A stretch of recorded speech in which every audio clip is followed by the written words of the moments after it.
चलिए आज के प्रश्न देखते हैं हम। ये मध्य प्रदेश की जो प्रमुख क्वेश्चन उसकी श्रृंखला में। चलिए जो पहला प्रश्न है, मध्य प्रदेश का प्रमुख राजकीय लोक नृत्य कौन सा है? तो मध्य प्रदेश का राज लोक नृत्य जो है वो राई है। ठीक है ना। चलिए नेक्स्ट, जोगेश्वरी देवी का मेला कहाँ होता है? तो जोगेश्वरी देवी का मेला चंदेरी अशोक नगर में होता है। ठीक है। इसके साथ कई सारे मेले हैं, जैसे कुंभ का मेला उज्जैन में होता है। ठीक है ना। महादेव का मेला संगवाई छिंदवाड़ा में होता है। ठीक है। तो ऐसे कई सारे मेले इंपॉर्टेंट हैं। ठीक है। चलिए नेक्स्ट, मध्य प्रदेश का वह किला जो 32 पहाड़ियों से गिरा है, तो ये बांधवगढ़ में है। इंपॉर्टेंट है, रीवा पन्ना के पठार के क्षेत्र में आता है बांधवगढ़ का किला। ठीक। किस जिले में जैनियों का पवित्र तीर्थ स्थल मुक्तागिरी स्थित है? तो मुक्तागिरी जो है, ठीक है, वो बैतूल जिले में है, जहाँ से ताप्ती नदी निकलती है।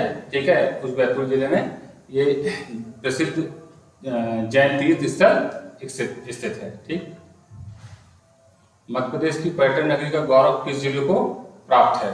ठीक है। तो मध्य प्रदेश की जो पर्यटन नगरी है, ठीक है, वो शिवपुरी को कहा जाता है। याद रखिएगा, इंपॉर्टेंट है, पर्यटन नगरी शिवपुरी। ठीक। चित्रकूट किस नदी के किनारे स्थित है? ठीक है। देखिए, चित्रकूट जो है वो तुलसीदास जी की कर्मभूमि मानी जाता है। ठीक है ना। ठीक। और विशेष रूप से अगर हिंदू धर्म से संबंध में कहा जाए तो एक महत्वपूर्ण स्थल है। ठीक है। तो ये मंदाकिनी नदी के किनारे है चित्रकूट। ठीक। पर्यटन विकास निगम कहाँ पर स्थित है? ठीक है ना। तो पर्यटन विकास निगम जो है, ठीक है, ये भोपाल में स्थित है। इसका उद्देश्य, गठन करने का उद्देश्य पर्यटन के विकास, ठीक है, अधोसंरचना, ठीक है, और उससे जुड़े क्रियाकलापों को बढ़ावा देने के उद्देश्य से पर्यटन विकास निगम की स्थापना भोपाल में की गई है। ठीक। अगला है, मध्य प्रदेश की पूर्वी सीमा पर स्थित अंतिम जिला कौन सा है? ठीक है। तो देखिए, ये हो गया उत्तर, दक्षिण, ठीक है, ये पूर्व और ये पश्चिम। ठीक है। तो पश्चिम में आप जानते हैं, ठीक है, कि यहाँ अलीराजपुर है जिले के रूप में, और यहाँ आएगा सिंगरौली। ठीक।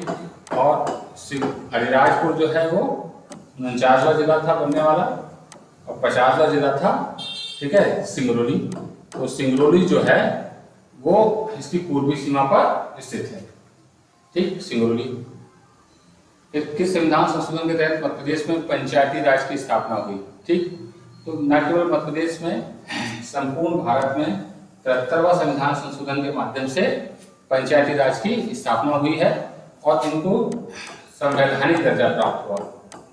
ठीक है। संवैधानिक दर्जा का अर्थ है कि त्रिस्तरीय सरकार है। ठीक है ना। उसमें केंद्र सरकार, राज्य सरकार और स्थानीय सरकार। ठीक है। तो स्थानीय सरकार के 2 अंग हैं। ठीक है। शहरी, ठीक, नगर निगम, नगर पालिका, नगर पंचायत, और ग्रामीण। ठीक है। इसमें ग्राम पंचायत, जनपद पंचायत और जिला पंचायत जैसे संगठन होते। तो 93वां संविधान संशोधन 1993, और इसके माध्यम से 11वीं अनुसूची भी जोड़ी गई थी। ठीक है। नेक्स्ट क्वेश्चन, स्थिति, जलवायु, मिट्टी, कृषि, खनिज, वनस्पति आदि के संदर्भ में मध्य प्रदेश को कितने भागों में बांटा गया है? तो मध्य प्रदेश को मुख्य रूप से, ठीक है ना, कितने भागों में बांटा गया है? 3। ठीक है। तो ये 3 भाग हैं। मध्य उच्च प्रदेश, इसके फिर 5 सब भाग हैं, कहीं डिस्कस हो चुका है। उच्च प्रदेश, ठीक है, सतपुड़ा, ठीक है, का क्षेत्र, ठीक, और पूर्वी पठार या बघेलखंड। ठीक है ना, बघेलखंड। ठीक। तो इसका उत्तर हो जाएगा 3 भागों में। अगला है, मालवा का पठार प्रदेश में कितने प्रतिशत भूभाग? ठीक है। ये सबसे बड़ा है, मालवा का जो पठार है ये सबसे बड़ा प्राकृतिक क्षेत्र है। ठीक है। फिर मध्य प्रदेश के लगभग 28% भाग पर है। ठीक है। और इसका क्षेत्रफल जो है लगभग 88,000 वर्ग किलोमीटर है। ठीक है। इसे गेहूं की मंडी के नाम से भी जाना जाता है, औद्योगिक क्षेत्र के दृष्टिकोण से भी महत्वपूर्ण है। चंबल और छिप्रा जैसी नदियां, ठीक है ना, ठीक, महाकालेश्वर जैसे तीर्थ स्थल यहाँ पर है। तो मालवा एक महत्वपूर्ण क्षेत्र है जो 28% भाग है और सबसे बड़ा भूभाग है प्राकृतिक रूप से। मध्य प्रदेश के किस क्षेत्र की जलवायु को सब जलवायु कह सकते हैं? तो सम जलवायु मतलब जहाँ बहुत ज्यादा परिवर्तन ना हो, ठीक है। तो उस दृष्टिकोण से जो मैदानी इलाका है, तो मालवा का जो पठार है, ठीक है ना, वो सम जलवायु वाला क्षेत्र फायान ने इसे, ठीक, आदर्श जलवायु भी कहा था, सबसे उपयुक्त जलवायु माना था मालवा के पठार को, ठीक है। नर्मदा सोन घाटी कहाँ स्थित है? ठीक है। अब इसमें ऑप्शन के दृष्टिकोण से देखा जाए तो इसको हम कह सकते हैं कि मालवा और सतपुड़ा के मध्य स्थित है ना, ठीक है। अगर मध्य प्रदेश के नक्शे की बात की जाए, ठीक है ना, तो कुछ ऐसा अगर हम नक्शा बनाएं, ठीक है, तो हम इसमें पूछा गया कि नर्मदा सोन घाटी, तो नर्मदा सोन घाटी कुछ ऐसे है, ठीक।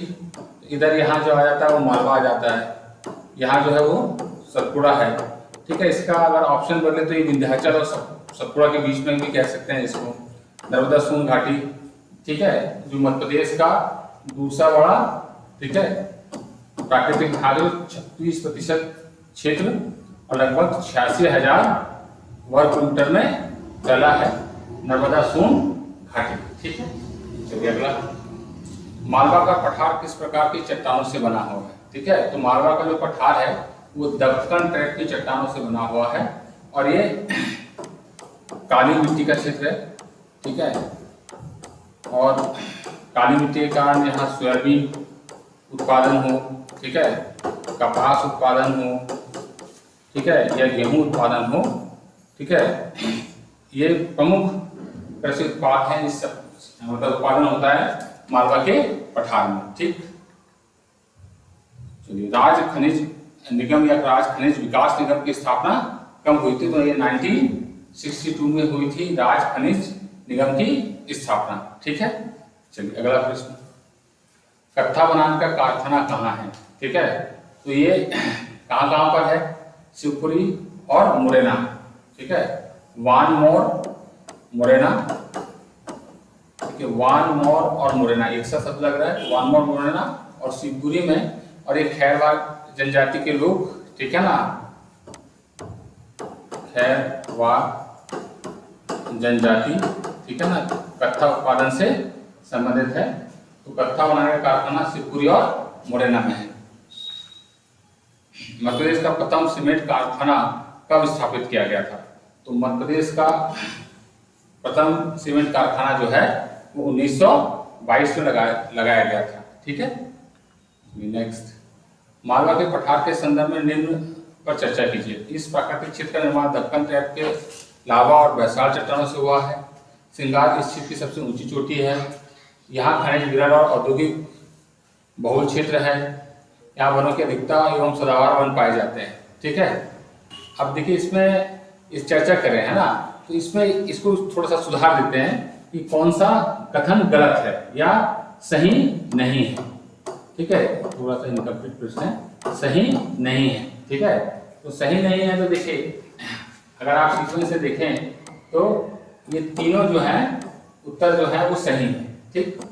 या वनों की बहुलता तो नहीं है ना, ये भी आप जानते हैं, और सदाबहार वन भी, ठीक है, मालवा के क्षेत्र में, क्योंकि कृषि के दृष्टिकोण से उपयोग है, औद्योगिक दृष्टिकोण से उपयुक्त है, लेकिन वर्षा समान तौर पर औसत वर्षा से थोड़ी कम मालवा के क्षेत्र में होती है, लेकिन नदियां हैं, ठीक है, इसके कारण काफी सिंचित इलाका है, मैदानी इलाका है, वनों की अधिकता और सदाबहार वन यहाँ नहीं पाए जाते, ठीक है। नेक्स्ट, मध्य प्रदेश में कृषि अर्थव्यवस्था की रीढ़ किस प्राकृतिक क्षेत्र को कहा जाता है? लेकिन ऑप्शन, ऐसे प्रश्नों में ऑप्शन देख लें, मध्यभाग का पठार, बुंदेलखंड का पठार, नर्मदा सोन घाटी और सतपुड़ा मैकल। तो इसका आंसर आएगा नर्मदा सोन घाटी। लेकिन याद रखिएगा कि मालवा का जो क्षेत्र है, ठीक है, वो भी कृषि के दृष्टिकोण से महत्वपूर्ण है, ठीक है ना, ये ध्यान रखिएगा। चलिए, तो ये इसका ऑप्शन के अनुसार नर्मदा सोन घाटी। प्रदेश का सबसे छोटा प्राकृतिक भूभाग कौन सा है? मध्य भारत का पठार, ठीक है, रीवा पन्ना का पठार, बुंदेलखंड का पठार और सतपुड़ा मैकल। तो सबसे छोटा जो है इसमें, ठीक है ना, वो बुंदेलखंड का पठार है, जो लगभग कह सकते हैं 60% के क्षेत्र में है। तो इनमें सबसे छोटा जो है वो बुंदेलखंड का पठार है। ठीक है, चलिए आज के लिए इतना, धन्यवाद।